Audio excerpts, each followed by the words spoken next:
نہ کہیں قتل و غارت گری ہوتی، نہ کہیں دہشت گرد پیدا ہوتے، نہ مسلمانوں کا قتل عام ہوتا۔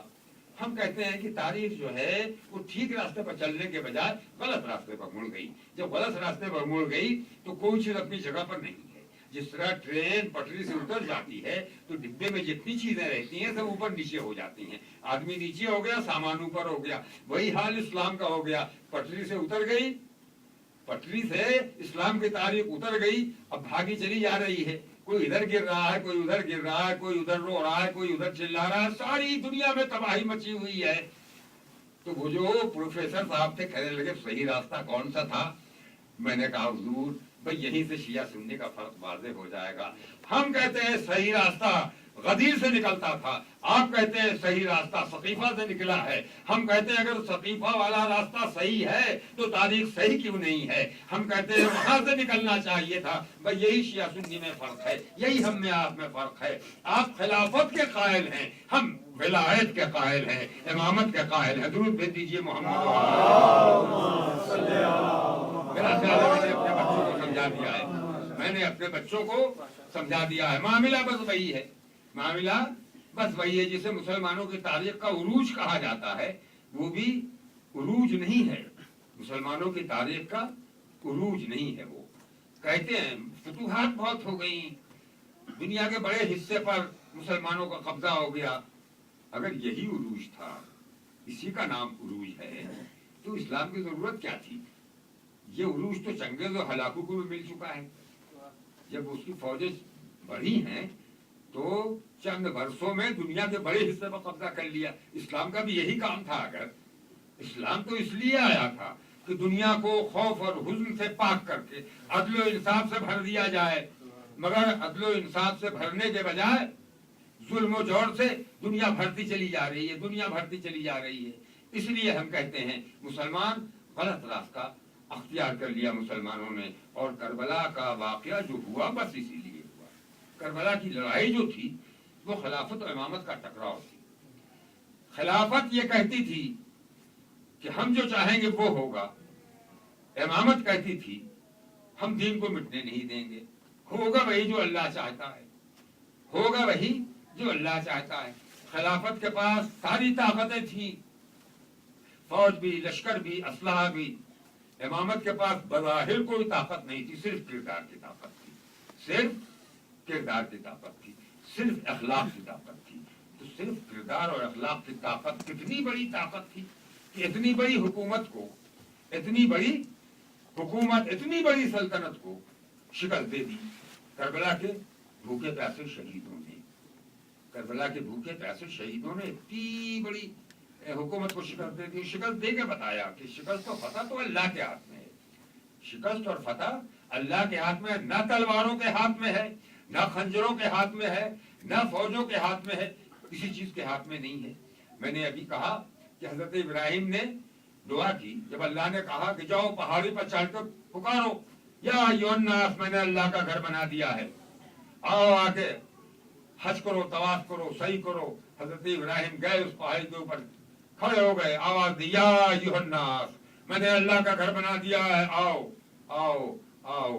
اس وقت تو اگر کوئی دیکھنے والا رہا ہوتا تو یہی کہتا کہ ان کی آواز کہاں تک جائے گی، لیکن میں نے کہا ہے آواز پہنچانے والا وہ مالک ہے، اس نے آواز پھیلا دی، اس طرح پھیلا دی۔ آیت کہتی ہے کہ تم پکارو گے تو لوگ لبیک کہہ کے تمہاری آواز پر آئیں گے، جب آواز دو گے تو لبیک کہہ کے تمہاری آواز پہ آئیں گے۔ 1400 سال ہو گیا، لبیک کی آواز کا سلسلہ ایک لمحے کے لیے ٹوٹتا نہیں، ایک لمحے کے لیے ٹوٹتا نہیں۔ ایک قافلہ جاتا ہے، دوسرا چلا آتا ہے، لبیک اللہم لبیک، لبیک اللہم لبیک۔ تو آواز پھیلانے والا اللہ ہے۔ پر اس لیے میں نے یہ گفتگو کی ہے تاکہ آپ کو حوصلہ ہو جائے۔ آپ فرش لاتے ہیں، شام کو بچھاتے ہیں، یہ نہ سمجھیے کہ آپ تنہا ہیں، آپ کے ساتھ فاطمہ زہرا کی تمنائیں ہیں، آپ کے ساتھ رسول اسلام کی دعائیں ہیں، آپ کے ساتھ زینب مستر کی آرزویں ہیں۔ یہ آرزویں ضائع تو نہیں ہوں گی عزیزان گرامی۔ ہم ہو سکتا برپا اسی لیے کیے گئے ہیں، ہم برپا اسی لیے کیے گئے، دنیا کے پاس بہت سی طاقتیں ہیں جس سے وہ ظلم بھی کرتے ہیں، قتل بھی کرتے ہیں. ہمارے پاس تو بس ایک طاقت ہے. کون سی طاقت؟ آنسوؤں کی طاقت ہے. بس کسی جھگڑے سے مطلب نہ لڑائی سے ہے کام. کسی جھگڑے سے مطلب نہ لڑائی سے ہے کام. ہم کو دینا ہے فقط اہل وفا کا پیغام. ہاتھ خالی ہمیں سمجھے نہ مگر بد انجام. ہاتھ خالی دنیا کو مبارک ہو یہ تیغ اور یہ حسام. ہاتھ خالی ہمیں سمجھے نہ مگر بد انجام. لوگ جب ظلم کو معیار بنا لیتے ہیں ہم انہی اشکوں کو تلوار بنا لیتے ہیں.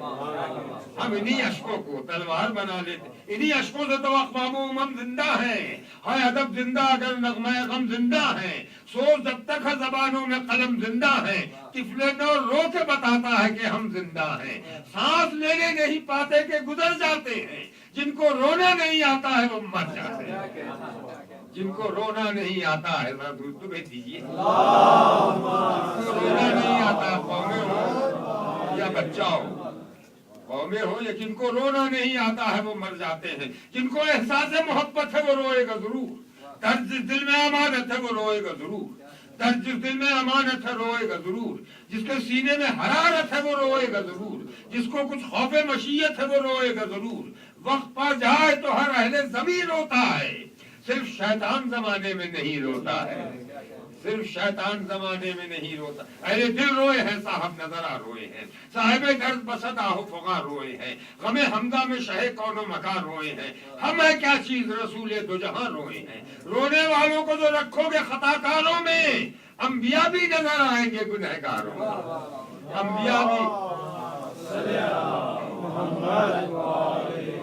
انبیاء کے کون و مکان روئے ہیں. ہم ہے کیا چیز رسول دو جہاں روئے ہیں. رونے والوں کو جو رکھو گے خطا کاروں میں انبیاء بھی نظر آئیں گے گنہگاروں میں. انبیاء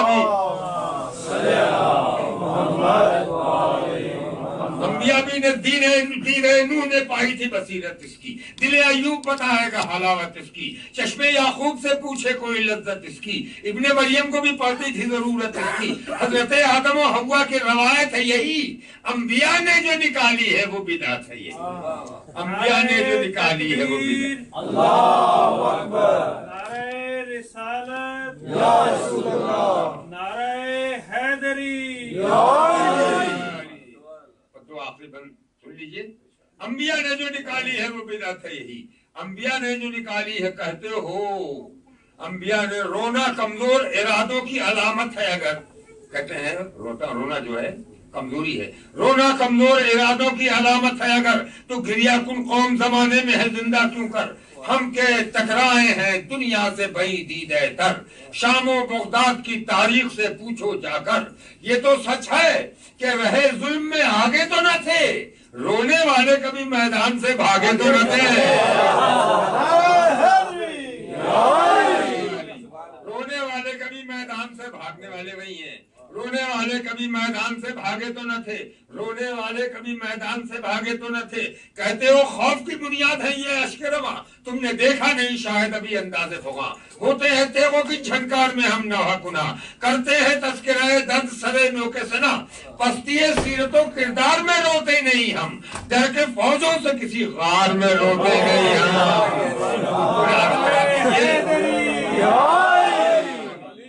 ظاہر ہے کہ اتنے بڑے ادارے میں یہاں ہم رونے کے لیے اکٹھا ہوئے ہیں. ہم شرماتے نہیں رونے میں. اور نہ کہیں چھپ کے روتے ہیں, نہ کسی غار میں روتے ہیں, نہ کسی سے ڈر کے روتے ہیں. بلکہ روتے ہیں پیغام دینے کے لیے. روتے ہیں دنیا کو حسینیت کا پیغام دینے کے لیے. اور یہ تعلیم ہمیں معصوم عالم فاطمہ زہرا صلوات اللہ علیہا نے دی ہے کہ آنسو وہ اسلحہ ہے کہ جو سارے اسلحوں کا غرور توڑ سکتا ہے.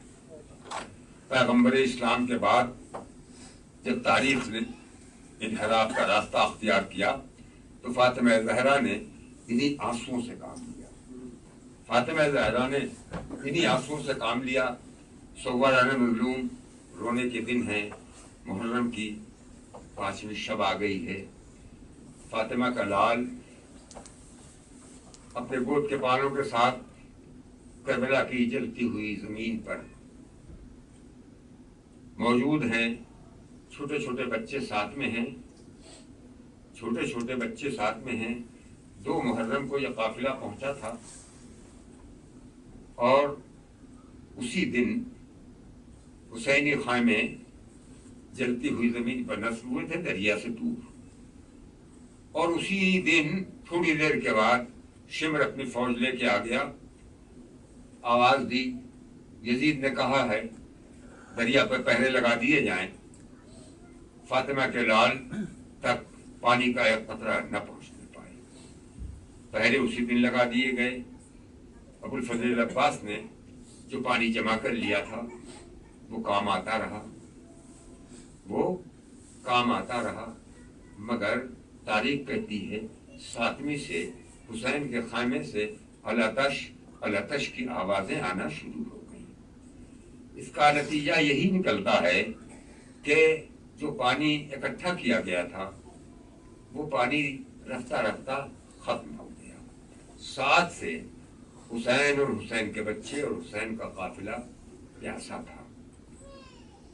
مگر اس کے باوجود اس قافلے میں وہ لوگ کہ محضر شہادت پر قلم قدرت نے جن کا نام لکھ رکھا تھا وہ ایک ایک کر کے آ کے ملتے جا رہے ہیں. حسین نے جو کربلا کے لائق جو کردار نہیں تھے انہیں پہلے الگ کر دیا تھا. اب جو آ رہے ہیں یہ وہ لوگ تھے کہ جن کا انتخاب نگاہ قدرت نے کیا تھا. مسلم ابن اوسجا کوفے میں بچوں کو پڑھا رہے ہیں. معلم کوفہ تھے. پڑھاتے پڑھاتے کچھ خبر نہیں کہ حسین کہاں ہیں. پڑھا رہے تھے بچوں کو کہ ایک بچے نے دوسرے بچے سے کہا ہمارے گھر کے بزرگ کربلا گئے ہیں. دوسرے بچے نے پوچھا کیوں کربلا گئے ہیں؟ کہا اس لیے گئے ہیں کہ یزید نے حکم دیا ہے ان کا کوئی دشمن جس کا نام حسین ہے کربلا میں اسے قتل کرنا ہے. بس سن لیا. مسلم ابن اوسجا نے سن لیا. تھوڑی دیر خاموش رہے. اس کے بعد کہا بچوں کل سے یہ مکتب بند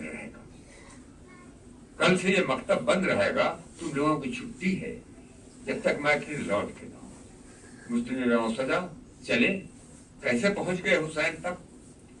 بس وہ محبت کا جذبہ تھا اس نے حسین تک مسلم ابن اوسجا کو پہنچا دیا. زہیرقین کا آپ نام جانتے ہیں. اہل بیت سے وابستہ نہیں تھے مگر حر کی طرح دوراہے پر کھڑے ہوئے تھے. کبھی دین دامن پکڑ کے کھینچتا تھا، کبھی دنیا دامن پکڑ کے کھینچتی تھی. حسین کا قافلہ آگے آگے جا رہا ہے، حضرت زہیرقین کا قافلہ پیچھے پیچھے جا رہا ہے. آج ہم احترام سے نام لیتے ہیں. وہ فیصلہ نہیں کر پا رہے تھے کہ کدھر جائیں. یزید کی فوج کی طرف جائیں یا حسین کے تھوڑے سے انصار جو ہے ان کی طرف جائیں. فیصلہ نہیں کر پا رہے تھے. ایک جگہ خیمہ قریب لگ گیا. جب خیمہ قریب لگ گیا تو امام حسین نے اپنے ایک صحابی سے کہا جاؤ زہیرقین سے کہو کہ تمہیں رسول کا نواسہ بلا رہا ہے. تاریخ بس اتنا کہتی ہے کہ حسین کا پیغام زہیرقین کو پہنچا. زہیرقین آئے، خیمے میں گئے. حسین نے کیا گفتگو کی یہ تو نہیں معلوم. تاریخ نے اس کا کوئی ذکر نہیں کیا. تاریخ کے کانوں تک حسین کی وہ آواز نہیں پہنچی جو زہیرقین سے تھی. بس تاریخ اتنا کہتی ہے کہ اس کے بعد جب خیمہ حسین سے حضرت زہیرقین نکلے تو ایک مرتبہ اپنے ساتھیوں کو آواز دی کہ تم لوگ لوٹ کے اپنے اپنے گھر جاؤ، اور جتنے غلام ہیں میں نے سب کو آزاد کیا، سب اپنے اپنے گھر جاؤ. میں اب حسین کا ساتھ چھوڑ نہیں سکتا. کچھ ایسے بھی لوگ رہے ہوں گے جنہوں نے کہا ہوگا کہ ہم بھی آپ کے ساتھ رہیں گے. جو اس قابل تھے آ گئے. دیکھیے کیسے کیسے سمٹ کے لوگ آ گئے. اسی میں حسین کا وہ بچپن کا دوست، نام تو آپ جانتے ہیں، حبیب ابن مظاہر. یہ کوئی معمولی شخصیت تو تھی نہیں. کربلا میں کوئی معمولی شخصیت تو تھی نہیں. یہ اپنے گھر پر ہیں، جانتے ہیں کہ حسین کربلا پہنچ چکے ہیں. تیاری کر لی ہے. بیوی سے نہیں کہہ رہے ہیں. اس لیے نہیں کہہ رہے ہیں کہ ان کے کوئی اولاد نہیں تھی. دونوں میاں بیوی گھر میں رہتے تھے. ان کی ہمت نہیں پڑ رہی ہے کہ کیسے بیوی سے کہوں کہ میں جا رہا ہوں اپنی جان دینے. زوجہ سے کیسے کہوں؟ کہہ نہیں رہے ہیں. مگر ایک دن جب محبت حسین نے بہت بے چین کیا، اپنے غلام کو بلایا، کہا جاؤ اونٹ کو چرانے کے لیے جنگل میں جا رہے ہو، لے جاؤ، لوٹ کے نہ آنا، کسی جھاڑی میں میرے ناقے کو لے کے میرا انتظار کرنا. جب تاریکی پھیل جائے گی تو میں آؤں گا اور اپنا ناقہ لے کے مجھے سفر کرنا ہے، مجھے سفر کرنا ہے، بس تم میرا انتظار کرنا. غلام چلا گیا. آپ گھر میں گئے، جا کے بیٹھے، زوجہ کھانا لائی، سامنے لا کے رکھا، کھانا شروع کیا. پہلے ہی لقمہ کھایا تھا کہ گلے میں پھنسا، ہچکی آئی. زوجہ نے کہا معلوم ہوتا ہے کوئی آپ کا چاہنے والا آپ کو یاد کر رہا ہے. میں اتنا سننا تھا کہ تڑپ کے حبیب نے کہا کون یاد کرنے والا ہے فاطمہ کے لال کے علاوہ؟ بس بیوی کھڑی ہو گئی تڑپ کے. کہا فاطمہ کا لال آپ کو کوئی یاد کرے گا؟ کہا تمہیں نہیں معلوم یزید کی فوجوں نے حسین کو کربلا میں گھیر لیا ہے. بیوی نے کہا واہ ہو تم پر، تم یہاں اپنے گھر میں بیٹھے ہوئے ہو، فاطمہ کا لال جنگل میں گھیرا جا چکا ہے. کہا میں اس لیے تم سے نہیں کہہ رہا تھا کہ میری ہمت نہیں پڑتی تھی، تم کو کس کے حوالے کر کے جاؤں. زوجہ نے کہا مجھے اللہ کے حوالے کیجئے اور للہ جلد سے جلد جائیے، فاطمہ کا لال آپ کا انتظار کر رہا ہوگا. شام ہوئی، حضرت حبیب اٹھے. جب اندھیرا ہو گیا، تاریکی چھا گئی، آہستہ آہستہ جنگل میں پہنچی تو ذرا دیر ہو گئی تھی. جھاڑ کے قریب پہنچے تو اندر سے آواز آ رہی تھی غلام کی. غلام ناقے سے کہہ رہا تھا ناقے معلوم ہوتا ہے میرے مالک کی نیت بدل گئی ہے، فاطمہ کی لال کی مدد کرنے کی ہمت نہیں ہے. اگر وہ نہ آیا تو میں تجھ پر بیٹھ کے چلوں گا اور رسول کے نواسی کی مدد کروں گا. میں اتنا سننا تھا حبیب کو. آگے بڑھنے کے بعد غلام کو اپنے سینے سے لگایا، کہا آج سے تو میرا غلام نہیں میرا بھائی ہے، جہاں میں نے تجھے آزاد کیا، جہاں جی چاہے چلا جا. کہنے لگا واہ، جب تک اپنی خدمت کا موقع تھا مجھے ساتھ رکھا، اب جب مولا کی خدمت میں جا رہے ہیں تو مجھ کو اپنے سے الگ کر رہے ہیں. للہ مجھے اپنے سے جدا نہ کیجیے. حبیب نے اپنے غلام کو بھی ساتھ لیا، ناقے پر بیٹھے کربلا میں پہنچ گئے. جس وقت پہنچے ہیں ایک مرتبہ حسین کو علم امامت نے بتا دیا تو امام حسین نے آواز دی اللہ اکبر. تکبیر کی جو آواز کہی، خیمے سے آواز آئی ماں جائے یہ تکبیر کہنے کا سبب کیا ہے؟ کہا میرا بچپن کا دوست آ رہا ہے، میرے بچپن کا دوست آ رہا ہے. کھڑے ہو گئے حسین استقبال کرنے کے لیے، پیشوائی کرنے کے لیے. آگے بڑھے، حبیب کو گلے سے لگایا. حبیب دروازے پر آئے. جیسے ہی دروازے پر آئے اتنے میں سجدہ در خیمہ پر آئیں. آ کے آواز دی حبیب علی کی بیٹی زینب تم کو سلام کہہ رہی ہے. بس حبیب نے اپنا سر پیٹنا شروع کر دیا. اللہ اللہ، علی و فاطمہ کی بیٹیوں پر وہ وقت پڑ رہا ہے کہ غلاموں کو سلام کہہ رہی ہیں. اللہ اللہ، میری عظمت کا کیا ٹھکانہ ہے؟ کہہ دو شہزادی سے کہ آپ کا غلام آیا ہے، آپ کا غلام آیا ہے. انصار میں ایک جوش پیدا ہو گیا حبیب کے آنے سے. حسین نے حبیب ابن مظاہر کو تمام اصحاب کا سردار بنایا. سید الاصحاب الحسین کہتے ہیں حبیب ابن مظاہر کو. اسی لیے جب شب عاشور امام حسین نے کہا تھا کہ جس کا جی چاہے رات کی تاریکی میں چلا جائے، تو تمام اصحاب کی طرف سے حبیب ابن مظاہر کھڑے ہو گئے. حبیب ابن مظاہر کو سردار بنا دیا. اصحاب کے ساتھ ہیں.